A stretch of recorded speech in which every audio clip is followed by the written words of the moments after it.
예레미야 30장 12절에서 24절까지 말씀을 함께 읽겠습니다. 여호와께서 이와 같이 말씀하시니라. 내 상처는 고칠 수 없고 내 부상은 중하도다. 내 송사를 처리할 재판관이 없고 내 상처에는 약도 없고 처방도 없도다. 너를 사랑하는 자가 다 너를 잊고 찾지 아니하니 이는 내 악행이 많고 내 죄가 많기 때문에 나는 내 원수가 당할 고난을 내가 받게 하며 잔인한 징계를 내렸도다. 너는 어찌하여 내 상처 때문에 부르짖느냐? 내 고통이 심하도다. 내 악행이 많고 내 죄가 허다하므로 내가 이 일을 너에게 행하였느니라. 그러므로 너를 먹는 모든 자는 잡아먹힐 것이며 내 모든 대적은 사로잡혀 갈 것이고 너에게서 탈취해 간 자는 탈취를 당할 것이며 너에게서 노략질한 모든 자는 노략물이 되리라. 여호와의 말씀이니라. 그들이 쫓겨난 자라 하매 시온을 찾는 자가 없은즉 내가 너희의 상처로부터 새살이 돋아나게 하여 너를 고쳐주리라. 여호와께서 말씀하시니라. 보라, 내가 야곱 장막의 포로들을 돌아오게 할 것이고 그 거처들의 사랑을 베풀 것이라. 성읍은 그 폐허가 된 언덕 위에 건축될 것이요 그 보루는 규정에 따라 사람이 살게 되리라. 그들에게서 감사하는 소리가 나오고 즐거워하는 자들의 소리가 나오리라. 내가 그들을 번성하게 하리니 그들의 수가 줄어들지 아니하겠고 내가 그들을 존귀하게 하리니 그들은 비천하여지지 아니하리라. 그의 자손은 예전과 같겠고 그 회중은 내 앞에 굳게 설 것이며 그를 압박하는 모든 사람은 내가 다 벌하리라. 그 영도자는 그들 중에서 나올 것이요 그 통치자도 그들 중에서 나오리라. 내가 그를 가까이 오게 하리니 그가 내게 가까이 오리라. 참으로 담대한 마음으로 내게 가까이 올 자가 누구냐? 여호와의 말씀이니라. 너희는 내 백성이 되겠고 나는 너희들의 하나님이 되리라. 보라, 여호와의 노여움이 일어나 폭풍과 회오리 바람처럼 악인의 머리 위에 회오리 칠 것이라. 여호와의 진노는 그의 마음에 뜻한 바를 행하여 이루기까지는 돌이키지 아니하리니 너희가 끝날에 그것을 깨달으리라. 아멘. 여호와께서 시온의 포로를 돌려보내실 때에 우리는 꿈꾸는 것 같았도다. 그때에 우리의 입에는 웃음이 가득하고 우리 혀에는 찬양이 찼었도다. 그때에 문나라 가운데에서 말하기를 여호와께서 그들을 위하여 큰 일을 행하셨다 하였도다. 여호와께서 우리를 위하여 큰 일을 행하셨으니 우리는 기쁘도다. 여호와여, 우리의 포로를 남방 시내들같이 돌려보내소서. 눈물을 흘리며 씨를 뿌리는 자는 기쁨으로 그두리로다. 울며 씨를 뿌리러 나가는 자는 반드시 기쁨으로 그 곡식단을 가지고 돌아오리로다. 시편 126편 성전으로 올라가는 노래입니다. 어제 오늘 본문을 묵상하면서 이 시편 말씀이 생각이 났습니다. 하나님의 말씀이 때로 우리의 현실과 너무 동떨어진 말씀으로 들려질 때가 있습니다. 지극히 높은 곳에 계시는 하나님께서 우리 사는 이 세상의 악함과 우리의 약함을 잘 모르셔서 너무 이상적인 말씀을 하시는 것처럼 느껴질 때가 있습니다. 설교자들의 설교는 그럴 수도 있을 것 같습니다. 저도 목사로서 매주 설교를 하지만 때로 성도님들이 살아가시는 삶의 현실과 동떨어진 설교를 할 때가 많은 것 같습니다. 솔직히 말씀드리면 저는 직장 생활을 해보지 않아서 대부분의 성도님들이 직장 생활에서 겪고 계시는 어려움을 잘 모릅니다. 대학 졸업하고 바로 사역자로 지금까지 살아왔기 때문에 사역자들이 겪는 애환에 대해서는 잘 알지만 직장 생활 하시는 성도님들의 애환은 나름대로 미루어서 짐작하여서 참 힘드시겠다 생각할 뿐입니다. 그래서 원론적이고 이상적인 말씀만 전할 수밖에 없는 것 같습니다. 그러나 하나님은 그렇지 않으십니다. 하나님은 모든 것을 다 아시는 분이시기 때문입니다. 하나님은 이 세상의 악함을 아시고 또 우리 각자가 얼마나 연약한 존재인지를 잘 아십니다. 우리의 현실을 잘 몰라서 그렇게 말씀하시는 것이 아니라 오히려 너무 잘 아셔서 그렇게 말씀하시는 것입니다. 왜 그렇게 말씀하실까요? 하나님께서 그렇게 하시겠다는 것입니다. 이 세상의 악함과 우리의 약함에도 불구하고 하나님께서 그 모든 것을 합력하여 선을 이루시겠다고 약속하시는 것입니다. 그런 의미에서 하나님의 모든 말씀은 우리의 삶에 행하실 하나님의 이상적인 약속이라고 할 수 있습니다. 하나님께서 지금 바벨론의 포로로 끌려간 자들에게 너무 비현실적인 꿈 같은 말씀을 하고 계십니다. 그들은 바벨론 왕 느부갓네살의 두 차례의 침공으로 가족들을 잃고 자녀들을 잃고 부모 형제를 잃고 나라조차 잃어서 이제 머나먼 이방 나라로 포로로 끌려와 하루하루를 죽음 같은 시간을 살아가고 있었습니다. 도대체 하나님께서 왜 이렇게 하셨을까? 이해할 수 없는 그런 일들이 자신의 삶 속에 일어났고 자신의 민족들 가운데 일어났습니다. 그런 그들에게 하나님께서 너무 비현실적인 말씀을 하십니다. 오늘 본문 19절에 보면 그들에게서 감사하는 소리가 나오고 절구하는 자들의 소리가 나오리라. 내가 그들을 번성하게 하리니 그들의 수가 줄어들지 아니하겠고 내가 그들을 존귀하게 하리니 그들은 비천하여지지 아니하리라. 지금 그들이 처한 현실과 완전히 반대되는 말씀을 하십니다. 감사하는 소리, 절구하는 소리가 완전히 사라져버리고 말았습니다. 지금 그들의 귀에 들리는 소리는 고통하며 신음하는 소리들 뿐이었습니다. 어제 본문 5절 6절에서 하나님께서도 그렇게 말씀하셨습니다. 여호와께서 이와 같이 말씀하시되 우리가 무서워 떠는 자의 소리를 들으니 두려움이요 평안함이 아니로다. 너희는 자식을 해산하는 남자가 있는가 물어보라. 어찌하여 모든 남자가 해산하는 여자같이 손을 자기 허리에 대고 모든 얼굴이 급에 질려 새파래졌는가? 라고 말씀하고 있습니다. 그들은 날마다 생명의 위협을 받는 가운데서 무서워 떨며 새파랗게 질려 마치 해산하는 여인처럼 고통하는 신음소리를 내며 살아가고 있었습니다. 하나님께서도 그 소리를 들으셨고 그들이 처한 현실을 보고 계신다고 말씀하고 있습니다. 수많은 백성들이 죽임을 당하였고 살아남은 자들은 소수에 불과했습니다. 그나마 이방 나라의 포로로 끌려와서 노예 생활을 하는 비천한 처지에 놓여 있었습니다.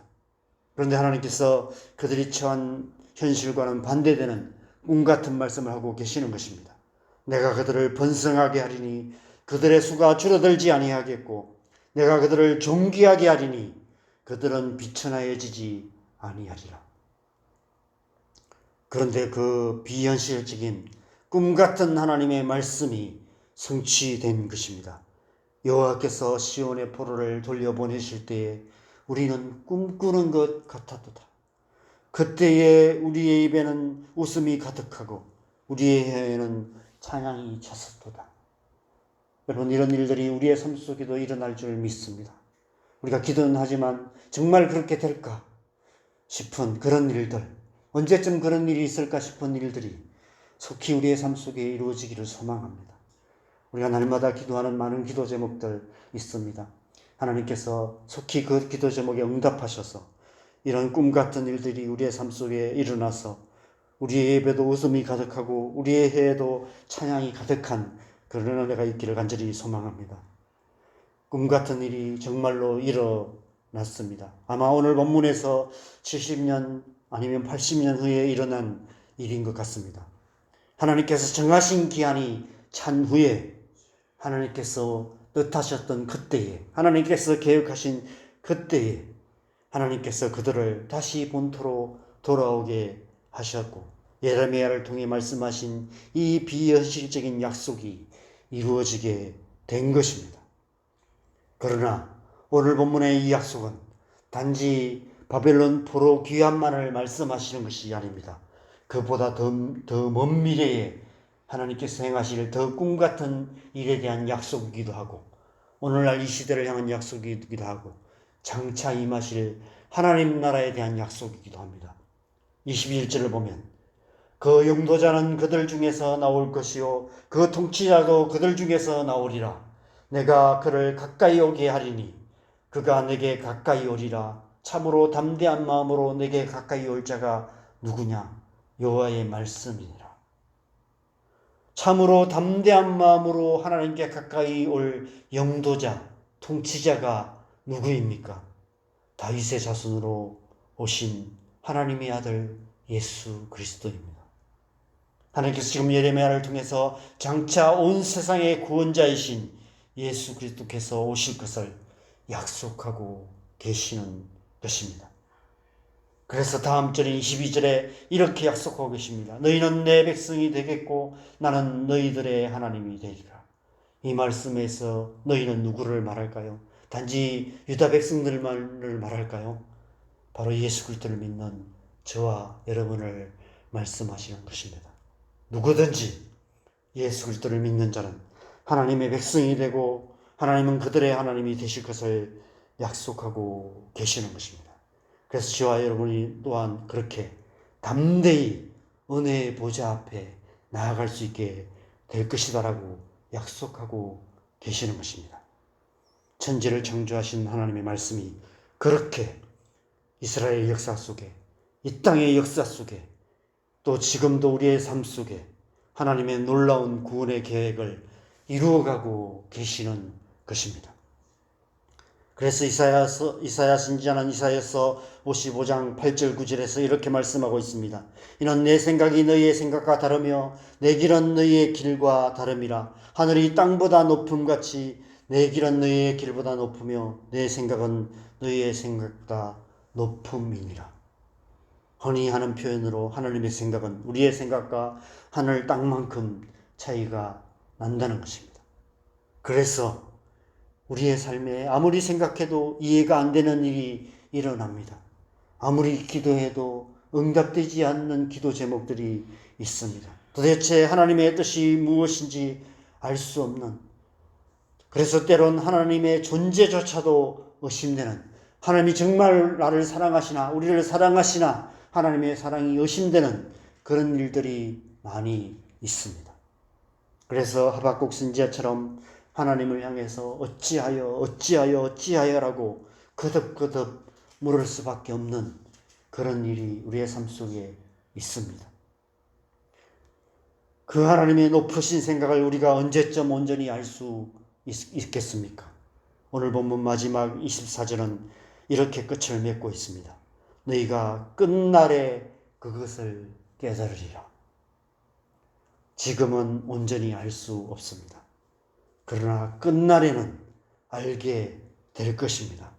이 세상을 향한 하나님의 뜻이 온전히 이루어지는 그날 예수님께서 다시 오셔서 온 세상을 심판하시고 하나님의 택하신 백성들을 온전한 구원으로 인도하시는 그날, 하나님의 나라가 온전히 이루어진 그날에는 우리를 향하신 하나님의 온전하신 뜻이 무엇인지를 깨닫게 될 것입니다. 그날에는 우리에게서 감사하는 소리가 나오고 절구하는 자들의 소리가 터져 나오게 될 것입니다. 그날을 기다리며 이 세대를 본받지 말고 오직 마음을 새롭게 함으로 변화를 받아 오늘 하루 우리의 삶의 현실 속에서 하나님의 선하시고 기뻐하시고 온전하신 뜻을 잘 분별하여 하나님의 뜻에 합당한 삶을 살아가는 것이 하나님의 백성의 삶이 아닐까 생각합니다. 그것이 세상을 살아가는 하나님의 백성다운 삶의 모습인 것입니다. 눈물을 흘리며 씨를 뿌리는 자는 기쁨으로 거두리로다. 울며 씨를 뿌리러 나가는 자는 반드시 기쁨으로 그 곡식단을 가지고 돌아오리로다. 오늘 하루도 이 하나님의 약속을 붙들고 그날을 기다리며 하나님 앞에서 하나님의 백성답게 살아가는 저와 여러분 되시기를 주님의 이름으로 간절히 축원합니다. 함께 기도하겠습니다. 여러분, 우리의 삶 속에는 이해할 수 없는 일들이 많이 있습니다. 우리 개인의 삶에도 그렇고 우리의 가정에도 그렇고 또 이 세상을 바라보면 하나님이 정말 살아계신가? 하나님이 정말 우리를 사랑하시는가?